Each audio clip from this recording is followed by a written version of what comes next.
Before this video begins, I'd like to give a huge thanks to my channel members, who you can see on screen now. Become a member by hitting the join button and get your name here among other awards today. Hello there and welcome back to Forza Top Gear Labs Rivals, the spin-off where we pit a couple of cars with common ground and close PIs against each other to see which one comes out on top. Today we take a look at two muscle cars that probably aren't the first you think of when someone asks you to name some muscle cars. Firstly, the Mercury Cougar Eliminator. Mercury was Ford's entry-level premium brand, designed to slot in between Ford and Lincoln. Following a close shave with extinction in the 1950s, it was decided Mercury and Lincoln would use many existing Ford platforms. This proved successful, and in 1967 Mercury would launch what would become perhaps its most iconic nameplate, the Cougar. Based on the highly successful Ford Mustang, the Cougar would delineate with its radically different styling, including the grille-hidden headlights and a seemingly Thunderbird-inspired rear. Other changes included a slightly longer wheelbase and engine choices consisting of only V8s, ranging from 4.7 litres to 7 litres. The model we have here is the Eliminator package, introduced in 1969. The Eliminator featured a blacked-out grille, spoilers, bucket seats, and perhaps most importantly, stripes and bright colours. Mechanically, it features tuned suspension and a handling package, along with several higher tier engine options. This one has the legendary 428Ci or 7-litre Cobra Jet V8.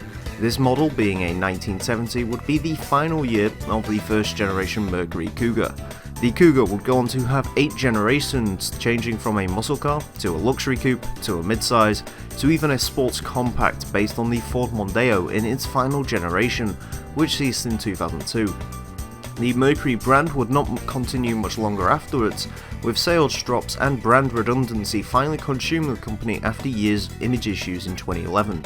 Still, despite being largely forgotten, the name Mercury Cougar still has a fantastic ring to it, and with its rather attractive styling and excellent performance credentials, perhaps this is one cat you'll want to keep an eye on.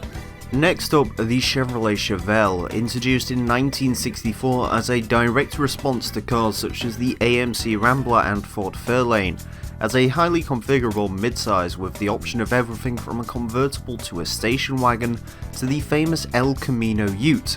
Today we focus on the performance-orientated SS Coupe or Super Sport model, first introduced in 1965 and continuing on to the second generation model introduced in 1967.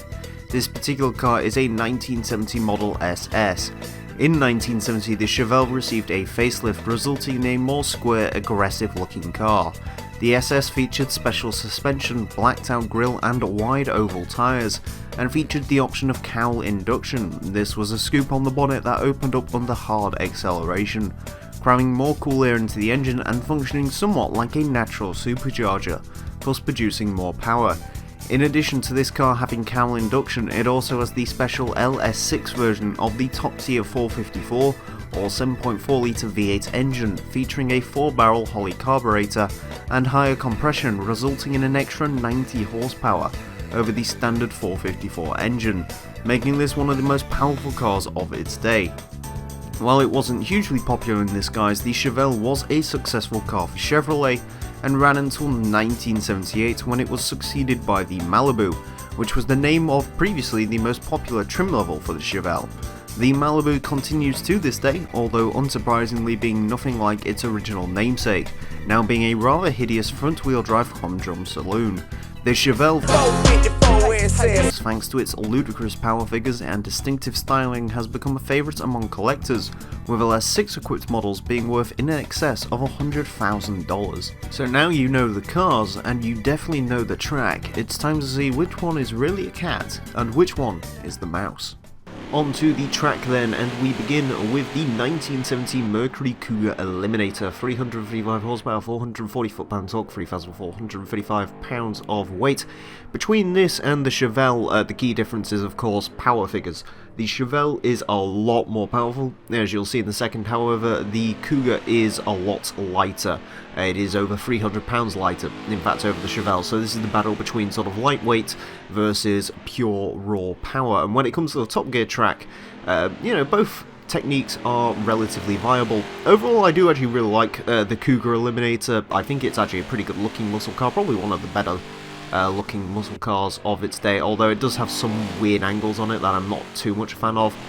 It also comes in a bunch of silly colours, which, you know, gets approval from me. This one has this magnificent seafoam colour, which I think is just an excellent looking colour overall. As far as it goes to drive, well, on paper it should be pretty decent, and in fact to drive, yeah, it is pretty decent. It's relatively well set up for a track like this. The overall top speed is relatively poor, as it is in most of these muscle cars, but you're only just reaching the limiter at the end of this straight here, so that's not too much of a big deal.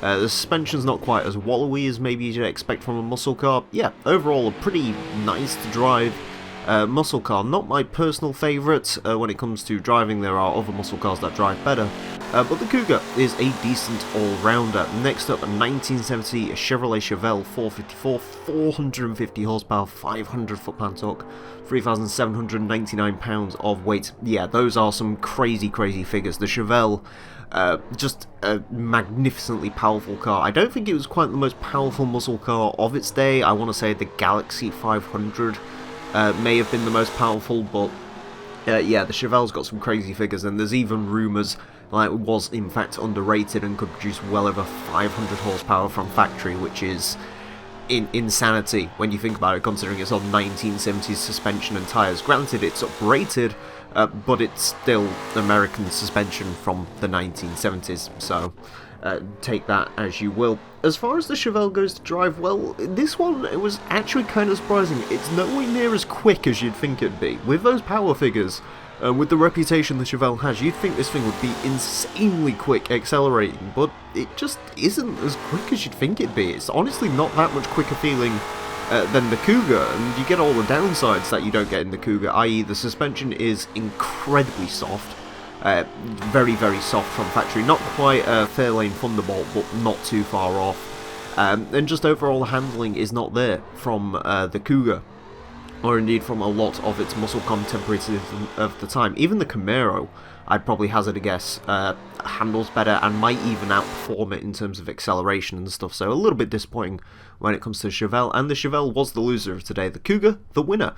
Going into 308th place, we're 129.781. It goes in between a Firebird Trans Am and a Civic Type R. It's quicker than a Mustang Mach-1, which is interesting because, again, both of those cars sharing platforms, and I think the Mach-1 and the Cougar probably have similar figures, so pretty interesting there. In 329th place, we find the Chevrolet Chevelle 454 with 130.417.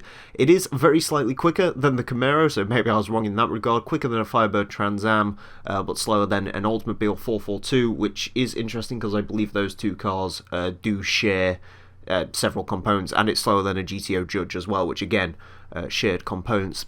Another interesting thing to point out with the Chevelle 454 is that it is actually about 2 seconds down on the previous Chevelle SS, the 396. So little strangeness going on there with that. I'm not quite sure if the Chevelle was a really good handling car and I'm just forgetting it, but there you go, that's the way the cookie crumbles. Occasionally when it comes to Forza Top Gear Laps. Anyways, thank you all very much for watching this edition of Forza Top Gear Laps Arrivals. Do hope you've enjoyed. Join us for the main episode coming in a couple of days, which is going to be on some more modern muscle cars, so we'll see a lot quicker cars in that one, and then of course the Rivals episode following that, which features 2 Australian cars in brackets. So join us for that. Until then, farewell.